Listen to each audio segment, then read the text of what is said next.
pues directamente y sin perder tiempo vamos a presentar nuestro Casalobos 2006. Yo creo que es más divertido hablar un poco de la bodega y del proyecto que hacer una pura cata, ¿no? A mí la verdad es que se me da fatal lo de las catas descriptivas y no me gusta nada. Reconozco que es muy poético eso de color rojo cereza con irisaciones cardenalicias, que queda fantástico, pero no nos aporta nada. Y me parece que es mucho más entretenido para vosotros que os contemos por qué Casalobos y la singularidad de Casalobos, ¿no? Me gustaría decir algo original y presentar un vino en España, de Castilla-La Mancha, nuevo, y decir cosas diferentes es tarea bastante difícil, ¿no? Pero lo vamos a conseguir, porque realmente Casalobos es un vino diferente, ¿eh? Primero, como región, decir que Casalobos, que Castilla-La Mancha, a pesar de ser una región bastante deprimida y mal considerada, en mi opinión, en este momento es la región más divertida de España en cuanto a la aparición de proyectos novedosos interesantes para nosotros los consumidores, ¿no? España ha sufrido durante muchísimos años la horrible dictadura del buen gusto en manos de Rioja. Sabéis que provocó la enfermedad de la riojitis, que está descrita por los médicos, que se cura, no es ningún problema, porque se cura abriendo la cabeza, abriendo la mente, pero realmente a todos los consumidores Rioja nos quiso convencer que el único parámetro de calidad eran ellos, y las demás regiones, cuando querían hacer un vino, tenían que imitar un Rioja, porque si no el consumidor sabía lo que era Rioja y lo que era no Rioja, pero no sabía nada más, ¿no? ¿Os acordáis que antes de la nueva etapa de las tabernas, que ahora tenemos unas pizarras fantásticas con un montón de vinos, cuando ibas y pedías un vino, el camarero te decía ¿Rioja o Corriente? Como si después de Rioja estuviera el infierno, ¿no?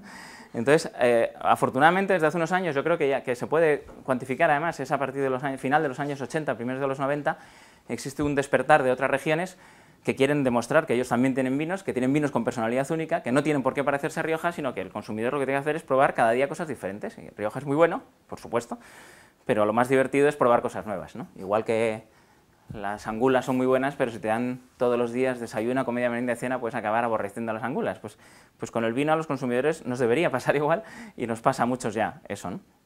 En ese momento nacen pues esas nuevas regiones con nuevas personalidades, y en ese marco pues nacen los nuevos vinos de Castilla-La Mancha, entre ellos Casalobos. Es más reciente, Casalobos es un proyecto que nace a final del siglo pasado, del siglo XX, y tiene muchas singularidades, como os decía al principio. Tal vez la primera, y esto es una afirmación muy rotunda, pero yo creo que es verdad, es el vino más libre de todos los que existen. Quiero decir, la mayoría de los proyectos vinícolas nacen siempre con condicionantes. Una bodega nace porque han heredado un viñedo o han heredado una bodega, porque hay una tradición familiar, porque hay una historia, y a partir de esa historia pues vamos encauzando o reencauzando el proyecto vinícola, ¿no? Casalobos nace porque un grupo de amigos deciden hacer un vino, y un día cogen el mapa del mundo, cogen un papel en blanco y escriben lo que ellos quieren hacer, y no tienen ningún condicionante. Muchas veces cuando nos preguntan y cuando saben quiénes son los socios de esta bodega, que son gente muy conocida y con posibles, dicen, ¿por qué no se fueron a Burdeos o a la Borgoña o a la Champaña para hacer su producto, ¿no? Pues bueno, pues eligieron la modesta Castilla-La Mancha, y dentro de eso un territorio muy concreto, que son los Montes de Toledo, que es un territorio único, donde jamás han existido viñedos. Los Montes de Toledo es una región muy desconocida porque está muy aislada, tiene pocos accesos, y es una isla dentro de Castilla-La Mancha absolutamente diferente a toda Castilla-La Mancha. No se parece ni en los suelos, ni en el clima, ni en la altitud, ni en la pluviometría. Es una zona donde hasta hace poco solo era territorio de ciervos y jabalís, donde, como sabéis, se constituyó el Parque Nacional de Cabañeros en el centro de la comarca, que por lo menos se empezó a reconocer esa región, que era muy desconocida. Es tan desconocida que no sabemos ni dónde está, porque se llama Montes de Toledo y está en Ciudad Real, que ya es un contraste un poco raro, ¿no? Me gusta mucho la historia, que es que se llama Montes de Toledo porque pertenecían a la ciudad de Toledo, cuando en la Reconquista Fernando III el Santo, en la bajada hacia el sur, al llegar a Toledo se quedó sin dinero, y entonces le pidió a la ciudad de Toledo que entregara todos sus tesoros, le vendió estos terrenos que pertenecían a la corona, entre el Tajo y el Guadiana, que no servían para nada, y la pobre ciudad de Toledo se arruinó para favorecer al rey cristiano, a cambio de unos terrenos baldíos que hasta muchos siglos después, hasta el siglo XIX, con la desamortización, empezó a tener cierto valor, la desamortización de Madoz, empezó a tener cierto valor como fincas cinegéticas, y que hoy en día es un paraíso ecológico sin ninguna duda, ¿no? Y como os decía, es una zona donde no existen viñedos, y Casalobos tiene de singular una de las cosas también, que está en una zona donde no hay tradición vinícola, pero donde hemos encontrado, como os decía, un suelo mágico. Todos los vinos de Castilla-La Mancha están producidos sobre viñedos de suelos calizos. Nuestra zona es un viñedo ácido, y eso confiere un equilibrio entre el calor y la frescura de los vinos, ¿no? El problema de las zonas cálidas es que los vinos se convierten en vinos muy pesados, muy alcohólicos, y la gracia de tener unos suelos ácidos es que conseguimos vinos de sol, porque seguimos en Ciudad Real, pero estamos a casi 800 metros de altitud y gracias a los suelos nos permite producir vinos con cierta frescura, que es lo que buscábamos, ¿no? Os decía que es singular porque está en los Montetelos, os decía que es singular por el grupo que lo forman, que sin duda son gente muy conocida del mundo del vino, del mundo del fútbol, perdón, ahora ya son conocidos por el mundo del vino, pero eran del fútbol la mayoría, o del baloncesto, o de la canción. Y la historia es muy bonita, la hemos contado unas cuantas veces cuando hablamos de Casalobos, pero ya que tenemos aquí a Rafa, le vamos a pedir que nos cuente cómo fue Manolo Sanchís, ¿verdad? Sí, Manolo fue Antonio lo conoce mejor a Manolo, que es el presidente. Bueno, yo creo que Manolo contigo, lógicamente, ¿no? Fueron los dos artífices de engañarnos al resto. Y bueno, la verdad que fue un proyecto, como decía Ignacio. No me he presentado. Que nace de la nada, nace por un grupo de amigos, pero sobre todo con la intención de hacer un gran vino y con mucha ilusión, ¿no? Y era un proyecto, pues eso, de nada, desde elegir la tierra, desde elegir la botella, bueno, siempre asesorado lógicamente por él, y la verdad con muchísima ilusión, ¿no? Y bueno, pues poco a poco fue viendo la luz hasta que, bueno, yo creo que, lo dice Manolo muchas veces, ¿no? La culminación es cuando tú, nos ha pasado casi todos, cuando estábamos en un restaurante y ves que alguien pide una botella de Casalobos a tu lado, ¿no? Yo creo que eso es la mayor satisfacción, y sobre todo, pues una vez que salió el vino, el probarlo, el comprobar lógicamente que te gusta, y que sobre todo gusta a la gente, ¿no? Yo creo que esa es la mayor satisfacción. Y bueno, en eso estamos, ¿no? En que cada vez guste más, en cada vez se pueda vender más, que podamos llegar a más gente, y por eso digo que es un proyecto, como decía Ignacio, muy bonito desde el principio y que nos llena de satisfacción, ¿no? En ese sentido. Ahí, cuando se habla de personajes como ellos, y hay otras bodegas donde los utilizan, ¿no?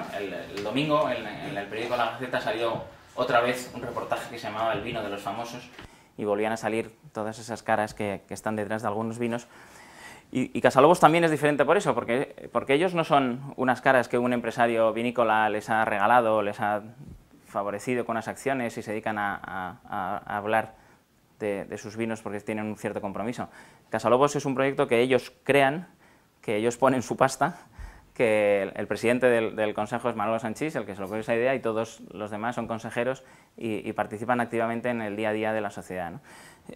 Para mí es importantísimo el que gente de fuera del sector tome decisiones sobre cómo debe ser el vino al final. Yo creo que los enólogos a veces perdemos un poco la cabeza y pensamos solo en nosotros mismos y en nuestros amigos, ¿no? Y cuando hacemos un vino estamos pensando cómo competir con nuestros compañeros y a ver si sacamos más IPTs, si tenemos más concentraciones, si tenemos más taninos y se nota más que hemos gastado pasta en barricas. Y al final el vino solo está hecho para que nos lo bebamos y nos lo pasemos bien con él, ¿no? Entonces el que ellos estén dentro de la sociedad e intervengan y opinen también sobre lo que les gusta es un inmenso valor, ¿no? Yo creo que tenemos que desmitificar un poco el mundo del vino. Hay algunos enólogos o algunos bodegueros que se empeñan en hablar todo el rato de que tomar vino es casi como hablar con Dios, que es una acción mística, y hablar siempre de los suelos y de las profundidades y de los carismas. Digo, joder, al final, insisto, esto consiste en dar placer. No quiero llegar a hacer un vino vulgar, no estamos hablando de vino Coca-Cola, estamos hablando de vinos complejos, de vinos interesantes, pero que al final lo único que me gusta, como decía Rafa, cuando nos hemos encontrado con un amigo en un restaurante, ha pedido el vino y al final se ha levantado a decir, me encanta el vino que habéis hecho, ¿no? Ese es el mayor orgullo que podemos tener, ¿no? Que al final guste. Y la manera de... Otra singularidad, pues eso, son unos personajes conocidos, pero no se han dejado llevar por su vanidad y lo que han hecho es profesionalizar la bodega. Un error, sin ninguna duda, de muchas de las nuevas bodegas que crecen en España es que eso, se separan de la profesionalización y intentan basar el vino nada más que en una imagen, ¿no? Casalobos primero hace ese estudio de reflexión sobre dónde quiere poner la viña, pero cuando encontramos la finca contratamos a José Manuel Lizarraga, que es el profesor de agricultura de la Universidad de Ingenieros Agrónomos, que es el que nos ayuda a definir los portainjertos, los clones y la decisión de los varietales que queremos. A mí me toca como enólogo, junto con Sonia Llorente, que es la enóloga titular, nos toca discutir el porcentaje de esas variedades. Nosotros, como en ese papel en blanco que escribimos a los reyes pidiendo finca, bodega y vino, habíamos dicho lo que queríamos, pues luego no era fácil buscar las variedades que cumplieran con ese carácter que nos pedían, ¿no? Queríamos hacer un vino moderno, en el sentido que queríamos que llamamos vinos modernos los vinos donde prevalece la fruta sobre la madera, donde encontramos sabores potentes pero sin ser agresivos, donde encontramos elegancia sin de esa manera hacer vinos fluidos. Y bueno, teniendo más o menos esa descripción y sabiendo que en la zona donde estábamos, pues era relativamente fácil buscar el componente varietal, ¿no? Plantamos una mayoría de Syrah, que sabéis que es una variedad originaria del Ródano. Bueno, en su origen seguro que de Persia, hay una ciudad en Persia que se llama Syrah, y además de ahí viene toda la viticultura, pero vamos, la conocemos desde el Ródano, y sorprendentemente ha tardado a llegar a nuestra zona, pero ha llegado con un impulso brutal, ¿no? Es muy curioso lo de las variedades de fuera, ¿no? Cuando en Castilla-La Mancha se van a buscar varietales para mejorar sus vinos, se van a Burdeos, que es el clima más alejado posible de la Castilla-La Mancha, ¿no? Burdeos es clima atlántico, de suelos profundos y altas pluviometrías, y ahí lo cultivan con densidades altísimas de plantación, porque pueden con sus climas, y en Castilla-La Mancha es justo lo más alejado de eso, ¿no? Y en cambio a nadie se le había ocurrido al Ródano, fue el marqués de Griñón, uno de los impulsores de los grandes vinos de Castilla-La Mancha, en que en los años 90 se le ocurrió ir al Ródano y traer el Syrah para Castilla. Desde entonces es una variedad que está creciendo tremendamente porque de verdad que tiene una unión con el suelo y con el clima de esa tierra fantástico, ¿no? En Casalobos el Syrah es el elemento más importante porque hace, como os decía, eso que buscamos, esos vinos golosos, esos vinos sabrosos donde la fruta destaca sobre todo, ¿no? El segundo varietal por importancia es Cabernet Sauvignon, también un varietal. Acabo de meterme con ir a Burdeos a buscar varietales, pero también nos vamos a Burdeos porque es el varietal mejor, en mi opinión, mejor del mundo para criar vinos, ¿no? Es una variedad que se adapta muy bien a muchos terrenos y tiene la enorme ventaja de que se adapta modificando su sabor. Es decir, los cabernets son diferentes en cada lugar donde nacen, ¿no? Solamente hay un rasgo común en los cabernets, que es cuando son inmaduros, que todos huelen a pimiento verde, eso que nos han contado tantas veces que es una característica del cabernet, es mentira, es una característica del cabernet inmaduro. Todos los cabernets inmaduros huelen a pimiento, pero los cabernets maduros se implican mucho con el lugar donde nacen, ¿no? El cabernet es un varietal que debe estar presente sin que se note. Es el varietal que arropa todo el vino y que hace que el vino sea longevo durante el tiempo. Tiene también una pequeña parte de Petit Verdot y una pequeña parte de Tempranillo, la gran uva tinta española, ¿no? Si vamos por orden cronológico, encontramos la finca de los Montes de Toledo, plantamos el viñedo, construimos la bodega Casalobos también es una bodega singular, es una bodega hecha por un matrimonio de arquitectos que se llaman Sancho Madridejos, Juan Carlos Sancho y Sol Madridejos. Es una bodega espectacular. La verdad es que por ahora tenemos más visitantes de arquitectos que de aficionados al vino a ver nuestra bodega, porque ellos son muy mediáticos también y han conseguido hablar mucho de su bodega. Es una bodega muy simple, es una bodega para trabajar, ¿no? Yo creo que las bodegas se confunden cuando entregan su bodega en manos de los arquitectos estos mediáticos excesivamente endiosados, que hacen que se note más que su labor que la de los técnicos, ¿no? Nosotros en Casalobos conseguimos dominar, y el proceso de elaboración es un proceso muy sencillo, como debe ser, ¿no? De carga de uvas por gravedad, junto a la viña para recepcionar inmediatamente las uvas de su corte, cámaras de frío para enfriar las uvas antes de molturar, una serie de datos que hacen que trabajemos muy a gusto, pero ellos han conseguido que esa nave de trabajo sea una obra de arte, ¿no? Tiene unos detalles espectaculares y lo más singular es lo que ellos llaman la piel, que es un recubrimiento con una especie de aluminio, con unos pliegues determinados, que hace que refleje la luz del día y cambie el color de la fachada en función de la hora del día en que se vea, ¿no? Es una bodega espectacular que se puede visitar y os lo recomiendo. Finca, viña, bodega, vino. Pues ya está, hemos llegado al final, por fin. Vamos a beber vino. Este 2006 es la tercera añada de Casalobos, empezamos con el 2004, estamos en este momento ya con la viña en plena producción, empezamos, claro, con un viñedo joven. Este 2010, que ha sido nuestra sexta cosecha, es un poco, bueno, la consolidación del proyecto que empieza en la loca cabeza de Manolo, que transmite a todos sus compañeros él lo va contando que iba al vestuario, que al que más le costó convencer era a Emilio Butragueño porque no bebía vino. Y dice, pero ¿cómo voy a meter una bodega si no bebo vino? Pero al final, entre Rafa y Michel y los demás, convencieron. Y me gusta el final que decía Manolo Sanchís el día que inauguramos la bodega, que cuando le preguntaban a qué olía su vino, él decía, al final mi vino huele a amistad, ¿no? Porque esto no es más que, pues eso, la culminación de unos amigos que han seguido siendo amigos a pesar de dejar el deporte profesional a través de este Casalobos, ¿no? Así que nada, que sean muchos los amigos de Casalobos, y como digo, no voy a describir el vino, porque para eso estáis vosotros, para describir cada uno el vuestro, que lo bebáis, que os guste, y gracias por estar aquí, por todo. ¿Tú no tienes vino? ¡Salud! Antonio, ¿qué? ¿No tienes vino? ¿No hay una copita?